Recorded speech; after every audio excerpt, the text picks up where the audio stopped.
एक महत्त्वाची घडामोड मुंबईत पोलीस हवालदाराच्या मुलानं आत्महत्या केली आहे। 20 वर्षीय हर्ष म्हस्के असं या तरुणाचं नाव आहे। सर्व्हिस रिव्हॉल्व्हरमधून त्याने गोळी झाडून आत्महत्या केलेली आहे। पोलीस हवालदार संतोष म्हस्के यांच्या मुलानं स्वतःवर गोळी झाडत आत्महत्या केली आहे। नामजोशी मार्ग पोलीस ठाण्याच्या हद्दीतील ही घटना आहे। संतोष म्हस्के हे एसपीयू युनिटमध्ये नेत्यांच्या बंदोबस्तासाठी तैनात असतात। या सगळ्या संदर्भात अधिक जाणून घेऊया आपले प्रतिनिधी अक्षय मंकणी यांच्याकडून। अक्षय, या संपूर्ण प्रकरणी अपडेट्स काय?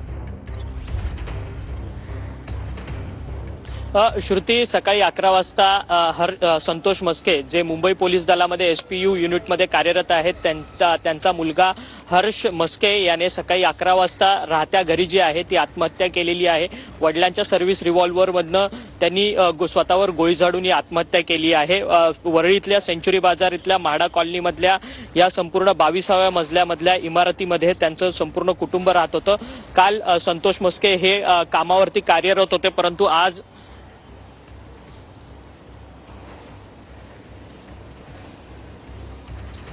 मुंबईत पोलीस हवालदाराच्या मुलानं स्वतःवर सर्व्हिस रिव्हॉल्व्हरनं गोळी झाडत आत्महत्या केल्याची घटना घडलेली आहे।